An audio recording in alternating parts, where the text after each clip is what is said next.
Welcome everyone. So we are in Kâdî Abdülcebbâr Sempozyum. This is, I think, seventh session, and we have three esteemed guests. But on the other hand, Professor Muhammed Basilet Tahi, unfortunately, he wasn't here. He is having eye surgery as far as I know. So, but just 3 days ago, I spoke to him. His greetings to you. He wished to attend, but unfortunately, he's not going to do so. So, and we have therefore two speakers, including Muhammed A. Yulha and İklil Esros Arfan. Sorry about that if mispronounce their names. So, hello, Muhammed and İklil. Do you hear me? Yes, hocam, Yes, we hocam. hear you. Yeah. Perfect, perfect.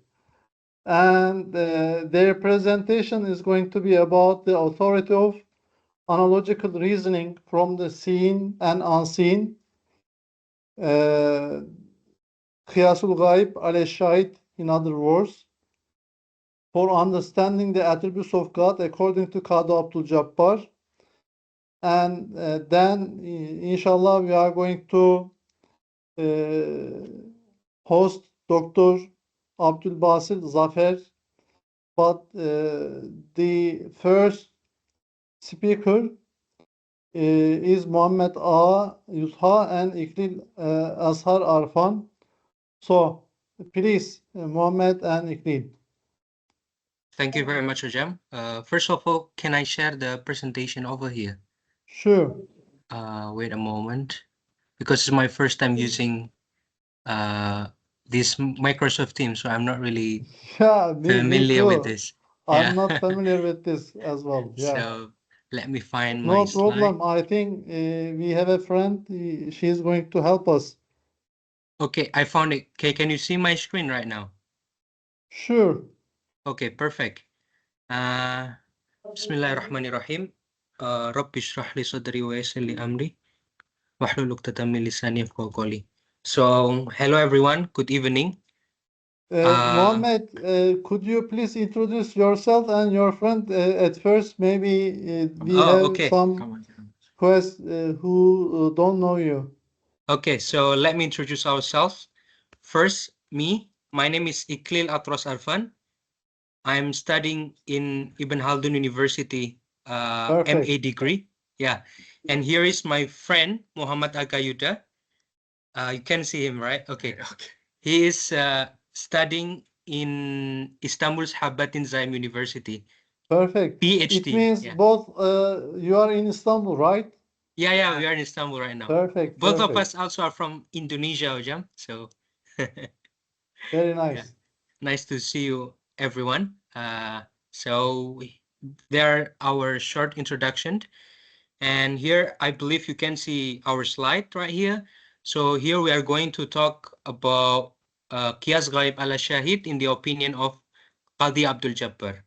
So firstly, before touching upon the topic, I would like to share the outline of the slides, which first include the introduction about the topic, and then the conceptual framework of the debate between Tafwid and Ta'lil, and quick literature review, and the most important thing, of course, the result and discussion of the topic. So without further ado, let me come first to the introduction, which is the background of why we decide to write this topic. So I think, as you might already familiar, there's already had been a debate between understanding ayatul mutashabihat, or the anthropomorphism ayat that might be understood not incorrectly, in the way that the first thing, because of the first thing that happened is like there is a theological debates on God attribute, on how we understand the ayat in Quran from ayat to tashbih. So most of the early scholars, most of them are using the understanding of tafwid, or just leaving the main meaning to God's, to address the issue. However, after this happened, the second school of thought, which is Ta'lil school, is try to analyze further, and which is leads to later on the result and discussion that we have, which is about qiyas tamthili and also about qiyas ghaib ala shahid. What are the difference between both in the school of Ta'lil, which I will elaborate more. So Qadi Abdülcebbâr is one of the scholar, which is also part of the school of Ta'lil, which make his difference in our opinion and understanding of Ta'lil as a, and at Ta'wil, I'm sorry, at Ta'wil as the opposite of Tafwid. Hojam, by the way, we are in Istanbul now. Should we continue directly, or we wait for the adhan for the namaz? You mean?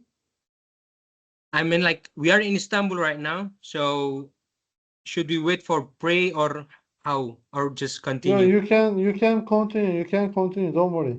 Okay, all right. So in here, there are some important conceptual frameworks that I would like to elaborate. Of course, first, what is qiyas ghaib ala shahid? Qiyas ghaib ala shahid itself is the analogical reasoning from the seen to the unseen, or to explain God's attributes. And the second, what is tafwid? Tafwid, as I mentioned here, is the first school of thought that understanding the ambiguous verses of God by avoiding detailed interpretation, just leaving the meaning to the God. And ta'wil itself, it's the allegorical interpretation used to reconcile literal description with God's transcendence. So how to understand ta'lil is ta'wil, I'm sorry, to understand it further by relating between ash-shahid to ghaib. And Qadi Abdülcebbâr, he Sorry, emphasized very... you can make the screen more large? Oh, okay, let me try. I don't know how to make large screen. I think, can you see it right now? Now, yes. Okay, Perfect, so perfect. Very nice. anyway. Thank you, So, Mr. Kemal. Thank you very okay, much. Allah razı wait olsun. a moment. All right. So in here, Qadi Abdülcebbâr approach is a distinct approach of him that we notice is how he emphasized the importance of using qiyas to avoid attributing anthropomorphism or human-like qualities to God. However, while still enabling comprehension of divine attributes. This is not really important. Let's try to review. So we meant to the main topic today, which is how about Qadi Abdülcebbâr's perspective. So in here, as we see that there is the quality that Qadi Abdülcebbâr have, which is how he tried to make a balanced approach with the emphasis of rationality in the way that he tried to understand God's attributes, but without implying similarity, tashbih to creation, which I will discuss in result further. And of course, as a consequence of this, he is trying to avoiding as the opposite of literalism or zahir, or with that rejecting literal interpretation instead of understanding the ma'na, the meaning as its meaning, but he tries to understand it by associating from zahir, from shahid, from shahid to ghaib. And by having an analogical reasoning with, I will give an example in the results and discussion. And of course, the most important points that our finding here is qiyas ghaib ala shahid is not necessarily stand by itself, but there should be dawabit or principles that build upon it. But before it, I would like to raise an interesting phenomena that try to know the dialectic and dynamic between first qiyas tamthili as the opposite of qiyas ghaib ala shahid. In qiyas tamthili, which supported by Ibn Taymiyyah, one of them, is the ta'lil within qiyas tamthili is not ta'lil tamma, the complete ta'lil, because the understanding of ta'lil is qiyas tamthili is kind of understanding in the incomplete way. For example, I will give. So in one of the examples that we provide is like how they understand the attribute of God vis-a-vis comparing to the attribute of humans or beings. So in Qiyas Tamthili, the attribute of human is understood solely by, since the human has, let's say, seeing, human can see, makhluk can see, and Allah with the al-basir, with whole seeing, how we understand. Because the creation, the ta'lil here is only, the illat here is only seeing. But because the seeing of the human is incomplete, but the creation is perfect creation. So how about Allah? It's much more perfect in the way that the utmost perfection. Therefore, in all seeing, in Qiyas Tamthili, it's only seeing in this way. Only seeing like, because human is with the imperfect seeing, but he is the perfect creation. How about God? It's more perfect. However, in Qiyas Ghaib ala Shahid, the ta'lil is more very careful in the way that he sees in the not only the essence, not only the attributes, but towards the essence. I will give the example of the concept of, wait, let me find the example. So the example of how about the adl, the sifat, the just of Allah, how we can understand it, for example. So in Kâdî Abdülcebbâr, how he understands the sifat of just or good or evil in the terms, in the vis-a-vis comparison with shahid is like this. So firstly, we see that there is a phenomena of kindness, that we know that there is a good and evil by itself. So a debate between attribute and essence, in the way that instead of understanding a good thing as an attribute by itself, let's say Muhammad is good. So instead of understanding good as an attribute, but Muhammad as an essence, in here called the Abdülcebbâr, see a good and evil as an essence by itself. Why? Because by its essence, we know that there is a goodness within good. And by its essence, we know that there is badness or evilness within its evil. So therefore, because of this, when he tried to move from this shahid ilal ghaib, he gave the example, for example, therefore, like Allah as a creator, as the utmost perfection, he understand it, and with the potentiality and actuality, it's impossible for him to do some evil or bad thing, because by its essence, Allah knows that there is a good and bad, and how he differentiated. And therefore, but however, in order not to avoid to anthropomorphism and to be more careful in it, there are 4 principles that we mentioned over here. First, we should see the al-ishtirak fi dilala, the similarity in indication, in the way that using linguistic and rational evidence to affirm attributes without implying physical resemblance. For example of this is how we know that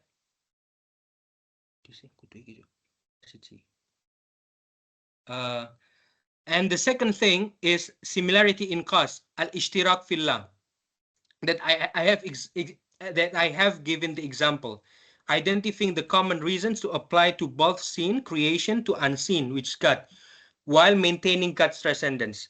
And the third one is al-ishtirak fi ma yajri majra illah, or inferring attributes through shared aspect without equating God with creation.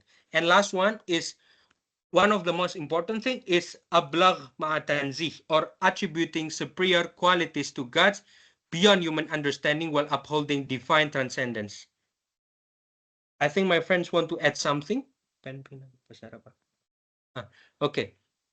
So this is the application example of those 4 principles. As I mentioned about God justice, in the way that first we see that analogy to explain that God just as it is inherently wrong for humans. I have explained it. And the second, the example is about how we see God's omnipotence. We see that first, we should affirm that God's power to act is inferred from the necessity of omnipotent without suggesting physical capability, in the way that, of course, we shouldn't see there shouldn't be any jism that associated to God itself. And the last one is rejecting anthropomorphism, in the way we should emphasize there shouldn't be any resemblance drawn through analogy must not imply physical likeness, but rather conceptual understanding. And okay, so maybe we can discuss. I think we will finish in this one. We will finish it right away, and inshallah we will discuss further in the Q&A after. Thank you. Thank you very much, Mohammed. So, is there any question or contribution? I think it's make the contribution in the end of the in the end of Please. speaking. Yeah. So, I think Kemal, Mr. Abdülbasit with us now. so maybe I can ask a question, Mohammed, if you allow me. So, Yes, Hocam, please. do you know any information, what kind of criticism at that time was being directed to Kâdî Abdülcebbâr or his method, which is Kıyasul Gayb el Şahid? For instance, it seems that depending on some resemblances, you are concluding or you are speaking about attributes of God. For instance, this universe, which comes with very sound orders or fine structure, implies that the creator of the universe should have knowledge, for instance, right? Yeah. So also this universe comes with very enormous, very big structure, including galaxies or other celestial bodies, and it implies that the maker of the universe must have power, for instance. But Sir, I think here is most important point that the rationalism schools never differentiate between materials and absence. So this rule قياس الشاهد على الغائب يعني absolutely that القاضي عبد الجبار is معتزلي and اعتقادي. His school is اعتقادي. Although the problem is how we can apply this rule, this what you can say on the absence الغيب. I think we have to study this point in a critical way.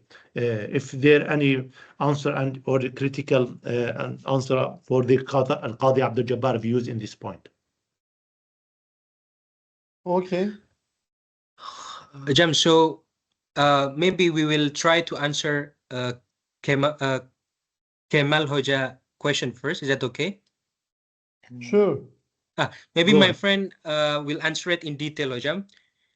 Is that okay to speak it in Arabic if you allow me? Yeah, but if you speak in English, please keep going in English because we have other questions. Yeah, I Maybe know, but they don't just know my Arabic. friend will give a quick feedback in Arabic. Is that okay? Okay. If sorry, sir, excuse me, your friend can't speak in Arabic and he will translate. Okay, sure. He will speak in Arabic and then I will translate it in generally. Because like in Okay. order, because my friends knows like the general answer about the question, so it will be more directly from I think this is the pinpoint. most important point, that we have to differentiate between absence and materials. Okay, so bagaimana membedakan antara material dengan gaib? Okay. السلام عليكم ورحمة الله وبركاته. سامحني، أنا يعني ما تكلمت بالإنجليزي بالطلاقة، ولأجل ذلك أنا أقف يعني في الخطأ لو نحن نتكلم معكم بلغة الإنجليزية. فكيف يعني القاضي عبد الجبار يعني يفهم ويقاس عن الشاهد أو ماتيريال أو ما يمكن يعني أن تدركه بالحواس على الغائب. فالغائب هذا يعني ليس الغائب بمعنى على معنى يعني كيف يعني أنا أقول يعني ليس الغائب على معنى ما تدرك بالحواس، بل أعم من هذا الأمور. فلو أنا قد أرسلت عن ما هو يعني عن مقالة. عن المقالة كاملا، ولكن يعني مع الأسف يعني ممكن يعني فقط يعني الملخص. فالقاضي عبد الجبار هو يفهم يعني وهو يقول عن الغائب، فالغائب ليس بمعنى ما تدرك الحواس، والغائب هي ما لا يعلم عن الناس. فالقياس على الغائب حقيقة يعني عندهم وليس القياس تمثيلي، ولكن القياس يعني الذي يؤتي إلينا المفهومة أو يؤتي إليك المعلومة إلينا المعلومة الجديدة بواسطة الإلة، والإلة هذا لابد أن يكون إلة تامة. فعند القاضي عبد الجبار يعني لا يفارق بين القياس منطقي والقياس غائب على شاهد بالأساس، لأن هذه المشكلة. I think it's يعني more critical point, and the problem is that he never differentiate between these matter, and I think it's more big gaps between materials, shahid and absence. I think that. Do you agree with me? I think. Okay, so he argues. So jadi dia berpendapat bahwasannya Kâdî Abdülcebbâr itu tidak pernah membedakan antara syahid dan gaib. PN setuju apa enggak? لا، ويفرق. الشاهد هي ما يؤلم الناس، والغائب ما لا يؤلم، يعني هذا ليس بنفس الشيء. تمام. لأن هذا يعني الشاهد ما عندنا المعلومة بنفسنا، والغائب يعني لا يوجد، يعني نحن لا نعلم هذا، فنحن نعلم هذا بواسطة هذا، ولكن الرابطة بين الغائب والشاهد ليس على عبر مسالك الإلة التي يفعلها أصوليون، ولكن على العبر ngelek itu ngelek kawan laptopku. Laptop mana bukan? Tamam. Thank you.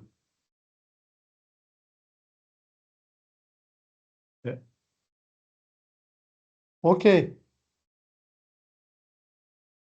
I think it's enough.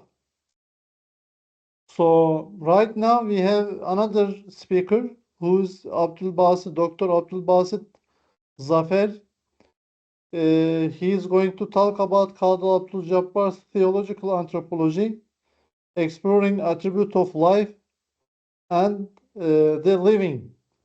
So, okay, Dr. Abdülbasit, please. Also, you can also introduce yourself at the beginning. Assalamu alaikum. If you can hear me, my name is Abdülbasit. I did my PhD from Ankara İlahiyat University in 2020, and I benefited a lot from the works of Mehmet Bulgen Hocam as well, on atomism especially. And now currently I work as a research associate in International Center of Comparative Theology and Social Issues in University of Bonn. And I'm very happy to be here. I have the last session. I can see that from the timetable, so I will make it very precise, very brief, and I will do a small reading of my paper, and then we can have question and answers or anything in between. If you have a question or query, just stop me in between. Kâdî Abdülcebbâr, while discussing the essence of human persons, initially presents the perspectives of preceding Mu'tazili theologians. And that includes Allah and Abu Hashim al-Jubai and so on and so forth. Kâdî posits the term human being or al-insan primarily denotes a genus characterized by shared features and bodily attributes. Key traits distinguishing humans from other living beings, including vitality, the capability to perform deliberate actions, and responsibility for their consequences. Here in this discussion, Kâdî not only underscores human actions and morality, but also delves into their specific ontological structure. Within Kâdî's theological framework, discourse on human attributes is characterized under al-kalam fi mahiyatil mukallaf. Thereby expounding on theological debates, he correlates human nature with the concept of mukallaf, defining humans as living, which means hayy, perceptive, mudrik, or volitional, which means murid, having an agency to act and capable of doing actions, and the one who is accountable for his actions for both praise and blame. Therefore, one could observe that Kâdî depicts humans as inherently accountable due to their distinct qualities. This accountability, though grounded in Quranic text, persists even in the absence of divine revelation. Kâdî attributes this moral responsibility or at-taklif, al-akli wa sami, both, to human capacity of reasoning and agency. More significantly, Kâdî's discussion extends beyond linguistic usage of the term insan or mukallaf and rather establishes his ontological definition marking their organic and bodily composition, which is called al-bunya al-makhsusa, and the conditioned behaviors and their free actions as well. In this context, for Kâdî, life becomes equivalent to the act of perceiving, feeling, and thinking. For him, life equates to the capacity of perception, emotion, and cognition. Life, though incidental, is crucial as it drives physical movements and bodily motions. Only a living entity can sense, perceive, and react to sensations. To understand Kâdî's view on human physicality, one must consider foundational elements as he identifies them, a unique structural composition and agency to perform deliberate actions. These aspects underpin the physical dimension of Kâdî's human model. In this case, although life is an accident, which means aras, for Kâdî, this accident is of indispensable importance since it is the cause of bodily movement or bodily motion. In other words, only a living body can feel, perceive, and hear whatever it feels. In order to reveal Kâdî's understanding of physical structure of human being, it is necessary to delve to the basic parameters as he sets them. In theological discourse, the term hayy commonly denotes the living, yet some theologians argue subtle distinctions between hayat and hayy, between life and the living, despite their interconnection. For instance, Allah posits that hayy signifies being alive, though a contingent event in the body and with the creation of a soul. Conversely, life suggests a holistic structure that includes the emerging spirit and the state of being alive. Diverging from Allah, Kâdî Abdülcebbâr proposes that instead of the soul as thinking that soul is the originator and the mudrik and the actual living thing, he identifies that body with its composition is something which is important for life to delve into that important structure. And he also echoes the Quranic text when he talks about soul as referred to just as breath, because for Kâdî conceptualizes that the soul is only the air which is inhaled and exhaled during the breathing process. Under typical conditions, life is perceived as a contingent phenomenon which ostensibly requires nutrition for its sustenance. Consider, for instance, a living animal that necessitates food to maintain its life. As long as this biological need persists, the creature can be classified as living. Therefore, an apparent essential link between life and the requirement for nutrition across all creatures is not equivalent. Kâdî extends his argument in a similar fashion to the act of breathing. Notably, the variability among animals as their respiratory functions differ, he posits that breathing is not an indispensable condition for maintenance of life. Animals exhibit diverse respiratory behaviors. He argues that vitality arises only within a holistic organism. Thus, isolated actions such as eating or breathing are not singular determinant for life. Kâdî highlights the central importance of structural integrity in his concept of human existence. Kâdî also challenges traditional theological and philosophical views on soul, suggesting that soul's only function is respiratory. That means breathing in, and inhaling out. And it's not a prerequisite for life itself. Kâdî does not directly associate the soul with life, viewing it instead as a part of a body's composite, which is called jumla, which cannot exist independently of the soul. He insists that life emerges through body structure, circulatory systems, and respiratory functions, and that soul, on the other hand, can be a necessary part that provides this state. Coming towards the conclusive part, Kâdî's approach reflects a broader Mu'tazili tradition that values rationality and moral accountability. By focusing on the physical basis of life in human or in anthropological context, Kâdî provides a distinct perspective within Islamic anthropology, contributing to the ongoing discussion in the field.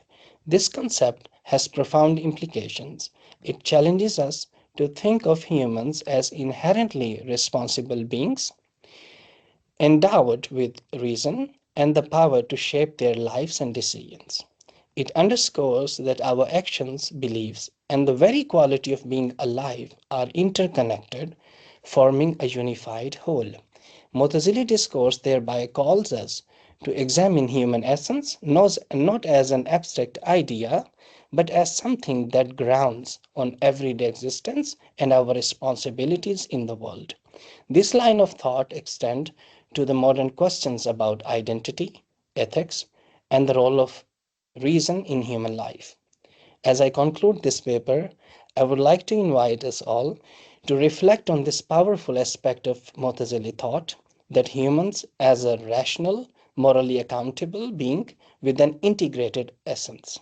It is an idea that remains deeply relevant as we continue to seek answers to some of humanity's oldest questions. Thank you so much. I think I was very quick, but it will give enough time for questions. Thank you so much for this opportunity and listening me patiently. I hope this perspective can inspire further reflections on our understanding of human nature and responsibility. Thank you. Thank you very much, Dr. Abdülbasit. It was very nice presentation. So it reflects another side of Kâdî Abdülcebbâr. How did he explain life, especially as an accident? So, do you have any question? Sorry, I have a man. As I say, not question, but I have something to say about what the reference of these materials, Dr. Abdülbasit, Mr. Abdülbasit, because when you are talking, I thought that you are talking about Al-Jahiz, but which reference Al-Mughni, where he said on these informations, and if you give us the reference and how we can conclude that material from his book, because we know that Abdülcebbâr, Kâdî Abdülcebbâr is philosophy, is encyclopedic, he's writing hadith, in kalam, in other fields. But in this field, I interested when I hearing you you give me very dear informations, but I have, if you tell about where he's talk, how you get these ideas from his books. May I speak? Thank you so much for this question. Yes, it seems quite like intersectional way of how I presented here, because it was a summary, it was an excerpt. It's from the 11th volume, which is called Nazriyatul Taklif.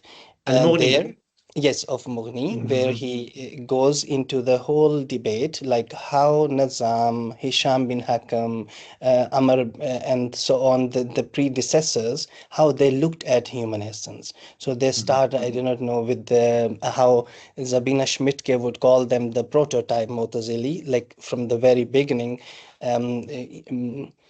They would come with different ideas on how we can define human being.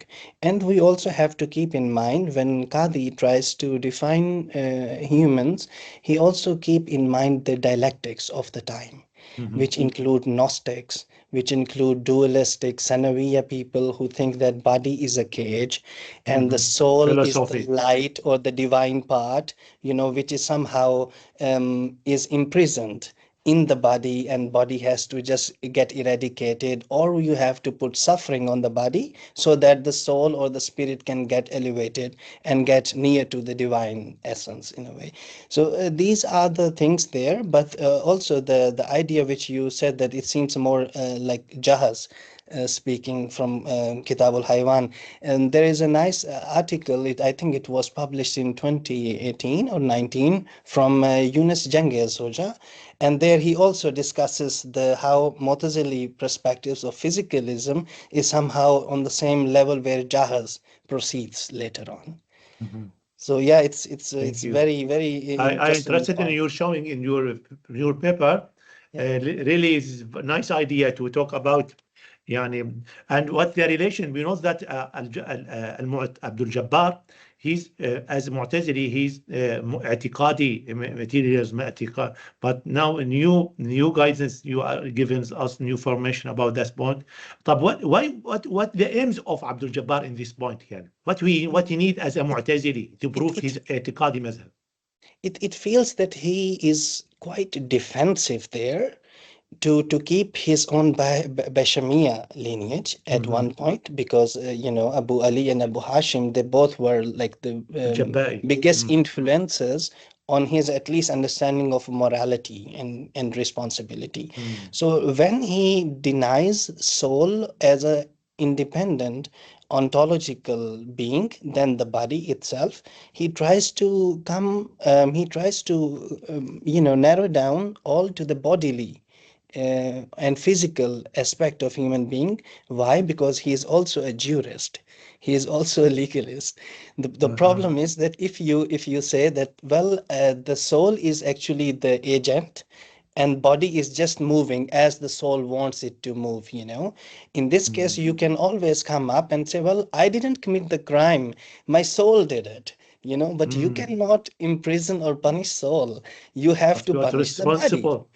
So and I think it's also more elaborated in Peter's when he in 1978, his book The Gods Created Speech, and the same idea is also seen in Usman Abdul Karim, who wrote later on Nazriyatul Taklif, the whole book explaining why and what conditions are important. So for Kâdî, he does not only think, when he defines a human being, he is not just saying insan, but he is also having the moral and the religious aspect of the human being with it. So it's not just the Homo sapien, but more like a Homo religious, or So there is always this foundational background on which he would try to frame everything in his anthropology and also in his cosmology.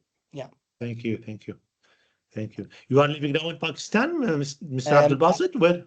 I was born in Pakistan, but I have been living in Germany for 2 years now.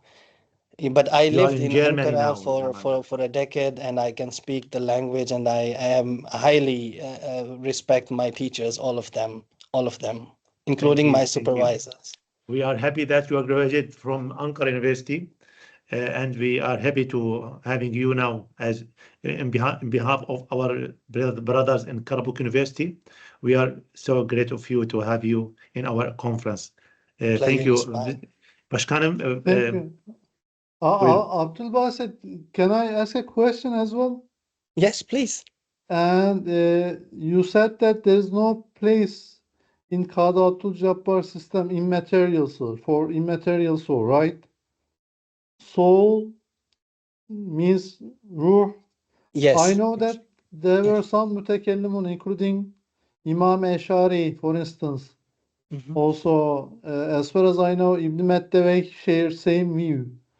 So they said that depending on Ahl Lugha, depending on language, Yes. Arabic language, soul refers to air.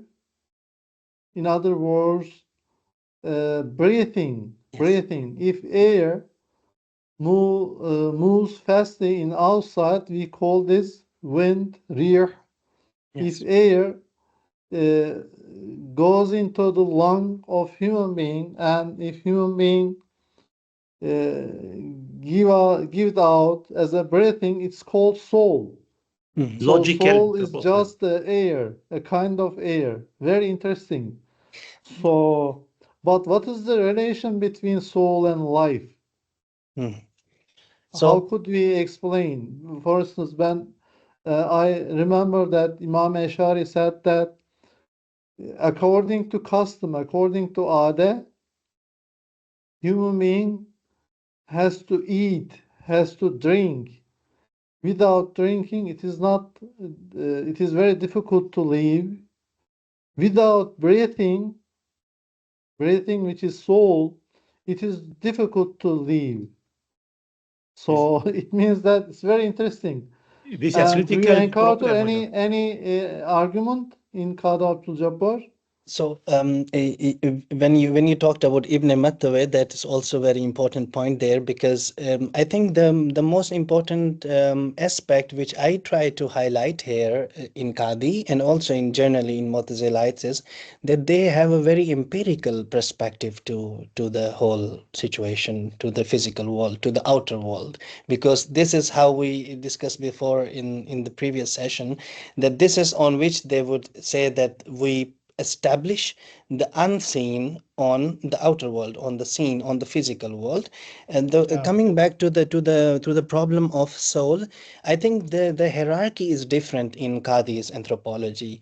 So it's not that the soul has life, and when soul goes into the body becomes alive. No, it's otherwise. It is in a different, the arrangement is different there. So there you first need a body, which comes of course with the whole idea of jism. It should be three-dimensional and so on. And then hayat, or life, is just as an accident because it has an opposite. So the opposite polars are always accidental attributes which are given to a body. The technical thing there is that body should be in a specific structure to stay alive.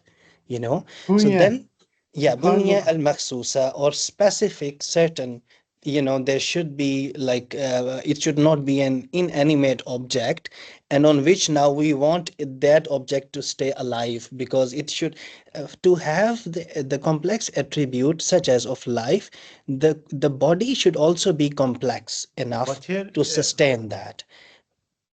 But here Yeah. the problem is still now Yeah. is that what's the relation between breathing and the soul? يسألونك عن الروح قل الروح من أمر ربي. Perfect. I think So yeah, for Kâdî, it's more like a functional aspect of the body, that body breathes. Now coming back to Ibn Mattaway, or even to al-Masail بين الاختلاف بين البغداديين والبصريين, there was a book, I forgot the details, but you can see that they try to see that for example, breathing is important for being alive, yes, but all animals do not breathe on the same pace. We also know from Quran that even mountains breathe, but mountains do not breathe on the same pace as human beings, or as small birds or sparrows or trees would do. And this is why they would say that, well, breathing is necessary function of a living body, but breathing does not, that if you are not breathing at a moment, suppose I inhale and then I exhale, but between inhaling and exhaling there are periods. Am I not alive in those instances? And so on and so forth. So it's more like a more realistic, more practical, and more empirical approach towards life and towards human being as an ontological entity. And second would be that the aspect of life itself, for a life to originate, it must be a gradual process. And this also Kâdî would emphasize on, that this is a gradual process of a body coming to life. It's not that just in an instant, it's a development, it's a gradual process. And so is also the process of dying, that you might lose one or two of your teeth, for example, but if you take off your teeth, or if you get bald without hair, you can still be alive and you can still be a functional body. I think here the Al-Qadi Abdülcebbâr is big differentiate also between Allah Azza wa Jal from important features, that is Al-Hayy, and human beings is Al-Hayy. I think he's good, give us good informations, very so interesting when we were reading about that informations from Al-Qadi Abdülcebbâr. Very insightful.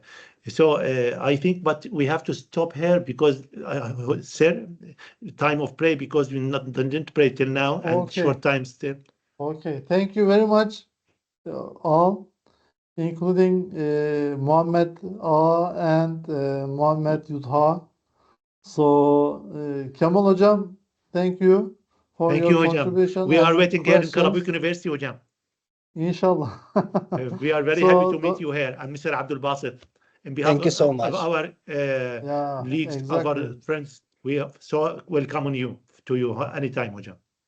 Thank you, thank you.